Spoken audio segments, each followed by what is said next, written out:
So, hi mga mi, Paalis na kami. nakabihis nga kami dyan dahil pupunta kami ng simbahan, magsisimba kami dahil linggo ngayon at tamang-tama ay umuwi din ang aming daddy. Tara. Tingnan niyo si Mami, ang ganda. Jacket pa rin ako. Ayaw Mami. Ayaw makanggoy. So, ayaw makanggoy. Ako nakasandal si Mami rin. Yung ano, yung Spider-Man gusto ko eh. Sige. Uy, Mama.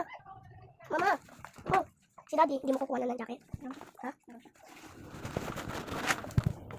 May sa uwian na.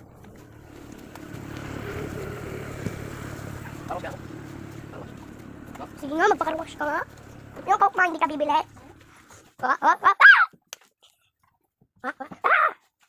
Baka naging Daddy na? Wait lang. Mama, wait. Sino ka dyan, ha? Sino ka dyan? Wala ka.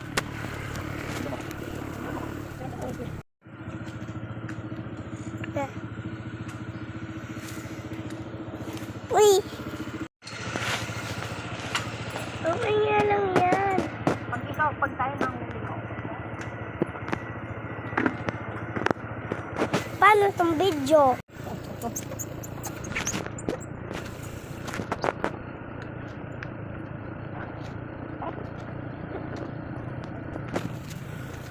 So, ayan nga mga mi, paalis na kami at pupunta na kami ng simbahan. Halos isang buwan din kasi mga mi na hindi kami nakabalik ng simbahan. So, ayan nga at maaga kami gumising dahil para magsimba. Mabuti na nga lang at hindi na umulan ngayong araw at sobrang init naman. At napakasakit naman talaga sa balat yung init ngayon. At bumabawi yung ilang araw ng ulan kaya eto ngayon ang sakit ng init sa balat.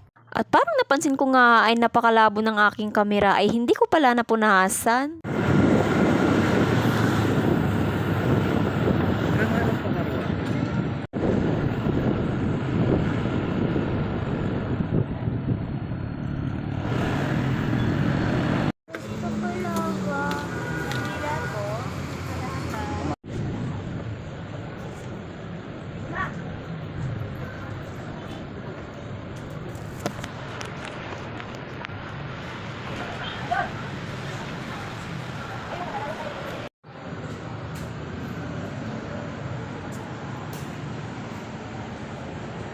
Pikit na pikit.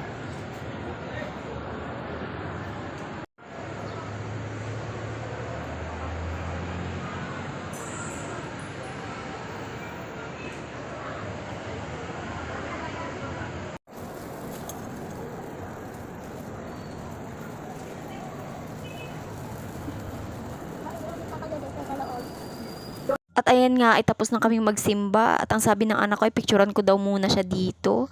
So ayan, pinicturean din namin siya. Ayaw niya pa talagang umalis kasi sabi niya gusto niya pa daw pumasok doon sa loob. Ay sabi ko ay wala nang misa sa loob at binyag na yan. So ayan na nga at tapos na at paalis na rin kami dyan. At ang anak ko ay gustong gusto pang bumili ng balloons. Ay sabi ko ay wag na kasi ililipad lang din naman yan. Masasayang lang yung pera. At sabi ko sa kanya, isa sunod na lang kasi nakamotor tayo ay baka lilipa rin lang din. So ayan nga at paalis na kami papuntang Dasma. Maghahanap kami ng Mang Inasal kasi parang namiss namin kumain ng Mang Inasal kasi lagi na lang Jollibee McDo. So Mang Inasal naman. Pero chicken pa rin naman ha. Kaso nga lang, namiss talaga namin kumain ng Mang Inasal. At hindi naman kasi talaga kalayuan yung Mang Inasal sa lugar namin kaya pinuntahan na rin namin. So dito kami sa Dasmariñas sa Walter Mart. Dinayo talaga namin dito kasi pag sa Jollibee kami ay walang only rice. Eh dito kasi gutom kami so kailangan namin ng only rice.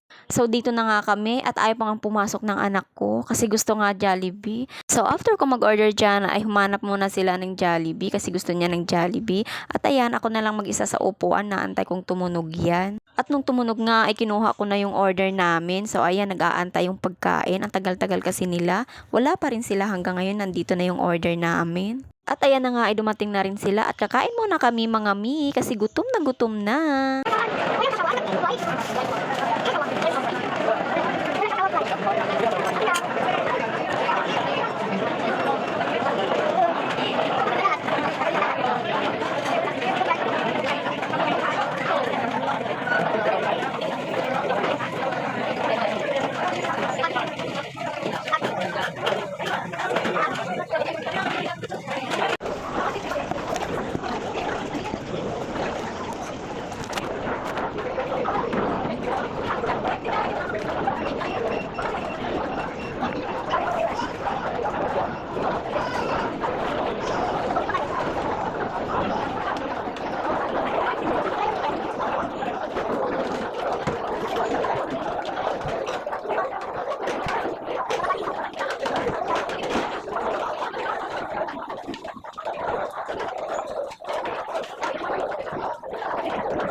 So, at ayan nga, tapos na kaming kumain ay nakatatlong kanin ako at si daddy nakaapat yata na kanin. Busog talaga kapag sa Adli Rice ka. Kaya't ganyan talaga yung kagandahan sa mga inasal kasi mapapa-Adli Rice ka talaga at sarap pa ng chicken nila. So, ayan na nga at diretso na kami pa uwi dahil alam niyo naman, busog na ang mga person.